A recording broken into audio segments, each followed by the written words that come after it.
अध्यक्ष महोदय, देश के अंदर 15 दिसंबर 1963 को पहला केंद्रीय विद्यालय स्कूल खोला गया देश के अंदर। उसके बाद आज तक देश के अंदर करीब 1253 स्कूल खोले गए हैं। बीते हुए 5 सालों की अगर मंत्री महोदय के जवाब के अनुसार बात करूं तो 48 स्कूल नए खुले, जिसमें से राजस्थान प्रदेश को मात्र 2 स्कूल मिले हैं।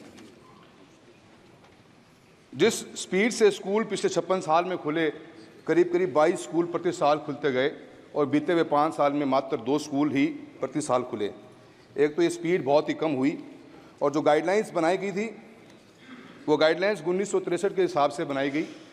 आज का बदलता हुआ वक्त है और आप की सरकार अमृत सिटीज़ नाम की बड़े बड़े शहरों को विकसित कर रही है, जिनकी 1 लाख से ऊपर की पॉपुलेशन है।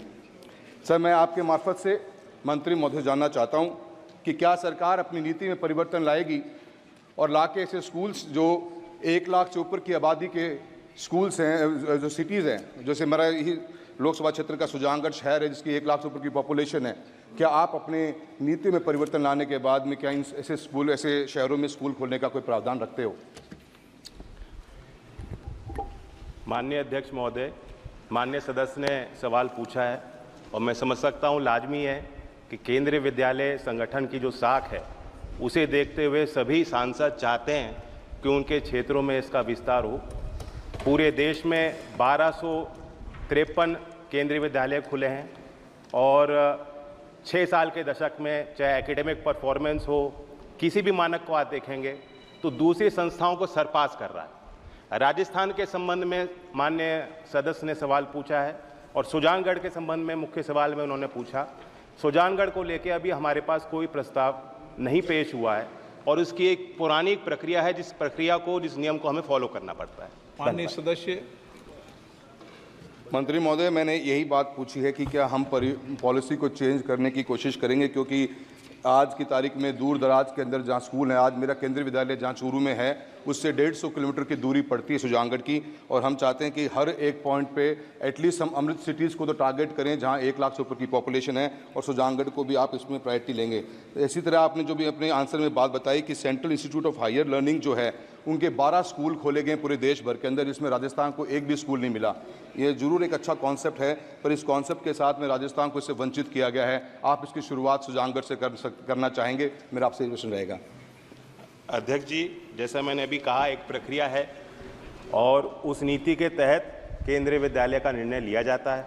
उसके कुछ मानक भी हैं। पहले तो हमें प्रस्ताव प्राप्त होना चाहिए, राज्य सरकार द्वारा होना चाहिए, गवर्नमेंट के मंत्रालय विभाग इसकी स्थापना कर सकते हैं। साथ साथ प्रोजेक्ट मोड में भी केंद्रीय विद्यालयों का निर्माण होता है। जो 12 केंद्रीय विद्यालय का जिक्र माननीय सदस्य कर रहे हैं वो प्रोजेक्ट मोड में भी हुए हैं।